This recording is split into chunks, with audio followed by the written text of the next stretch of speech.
Paz e bem, meus irmãos e minhas irmãs. Estamos na quinta-feira, dia 17 de agosto. A família franciscana celebra hoje Santa Beatriz da Silva, fundadora das Monjas Concepcionistas. Ela viveu de 1424 a 1490.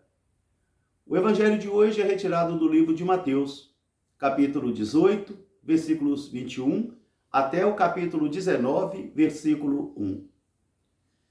Naquele tempo, Simão Pedro aproximou-se de Jesus e perguntou: Mestre, quantas vezes devo perdoar o meu irmão se ele pecar contra mim? Até 7 vezes, tá bom? Jesus respondeu: Eu não te digo até 7 vezes, mas eu digo 70 vezes 7. Porque o reino dos céus é como um rei que resolveu acertar contas com seus empregados. Quando lhe trouxeram o primeiro, ele lhe devia uma fortuna.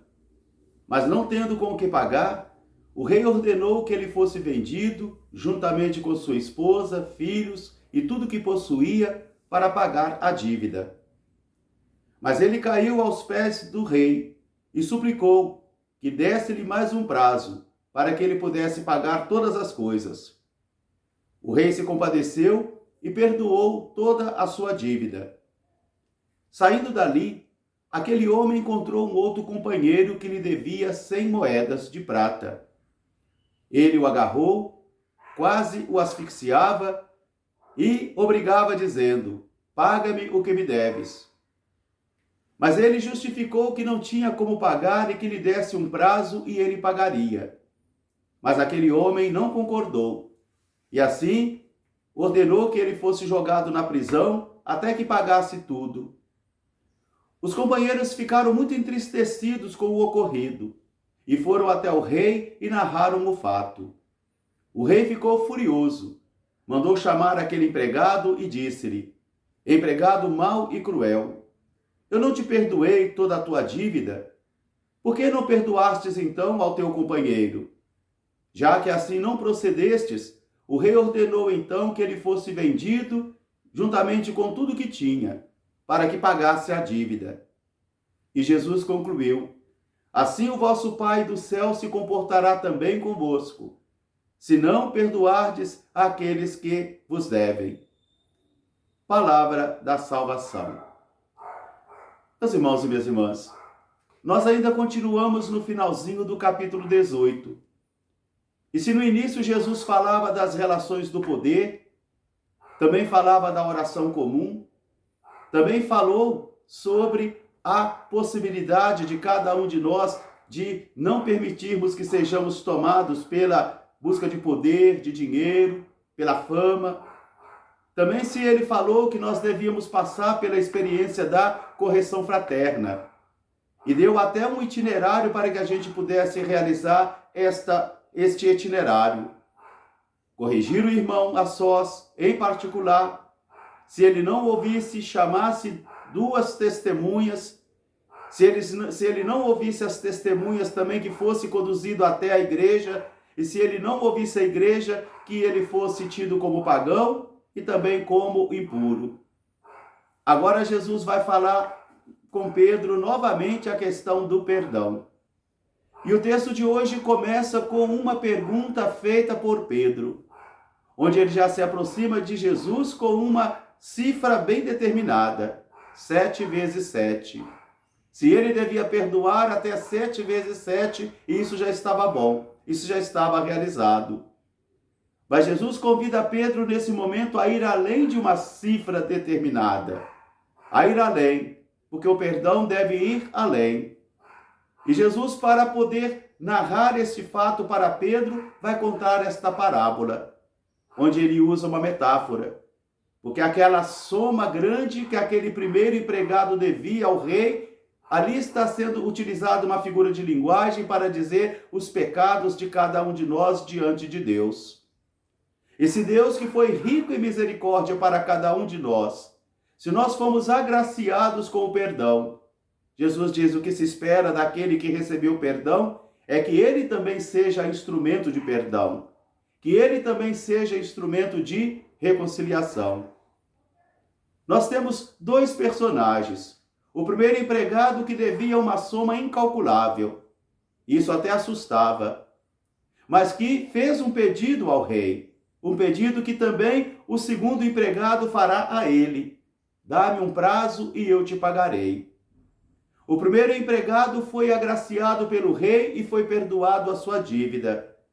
E assim que ele sai, ao invés dele também ser instrumento de perdão, de paciência, atendendo o mesmo pedido que ele havia feito o rei, o seu companheiro também lhe fará o mesmo pedido. Dá-me um prazo e eu te pagarei. Mas ele não concordou. Ele não aceitou. Ele fechou o coração na crueldade. E por isso ele não perdoou aquele amigo, companheiro que lhe devia 100 moedas de prata. Por isso os companheiros ficam chocados. Eles ficam assustados com a crueldade do coração daquele primeiro empregado e vão contar tudo ao rei. E o rei manda chamar aquele homem, chamando de empregado cruel e injusto. Porque ele recebeu misericórdia, porque ele suplicou clemência. Mas ele foi incapaz de ser instrumento de misericórdia e instrumento de clemência para o seu companheiro que lhe devia bem menos. Meus irmãos, minhas irmãs, o Espírito do Evangelho de hoje convida a mim e a você a nos colocarmos diante do Senhor como homens e mulheres pecadores. E que nós também recebemos um perdão ou uma misericórdia infinita de Deus, e com isso todos nós também somos convocados a sermos instrumentos de misericórdia também para o outro. Porque nós recebemos misericórdia, porque nós fomos perdoados. Assim também nós deveremos comunicar a mesma misericórdia e o mesmo perdão que nós recebemos. E Jesus vai terminar o Evangelho de hoje dizendo: assim o vosso Pai do céu vos tratará, se não perdoardes também àqueles que vos ofenderam. Talvez aqui esteja o preâmbulo da oração do Pai Nosso. Perdoai as nossas ofensas, assim como nós perdoamos a quem nos tem ofendido. E se você prestar atenção, quantas e quantas vezes nós realizamos esta oração ou fazemos esta oração somente de modo mecânico, frio, como ideia bonita, mas não entendemos e nem compreendemos a grande provocação que esta oração quer causar para criar uma geração de homens e mulheres reconciliados, que porque receberam misericórdia, também são capazes de fazer misericórdia. Que esta palavra de hoje ajude a mim, a você, a percebermos que nós somos homens evangélicos e mulheres evangélicas a partir do momento em que as palavras de Jesus tomam corpo e vida em nossa vida. Porque, como nos ensinou nosso irmão Santo Antônio, a palavra de Deus é viva quando a vida fala. Logo mais às 7 horas da manhã, eu estarei celebrando aqui na Igreja Matriz de Nossa Senhora da Conceição, em Carneirinhos, João Molevade. E teremos também a exposição do Santíssimo Sacramento até às 19 horas. Às 19 horas teremos a Santa Missa e a bênção do Santíssimo aqui também na Igreja de Nossa Senhora da Conceição, em Carneirinhos, João Molevade.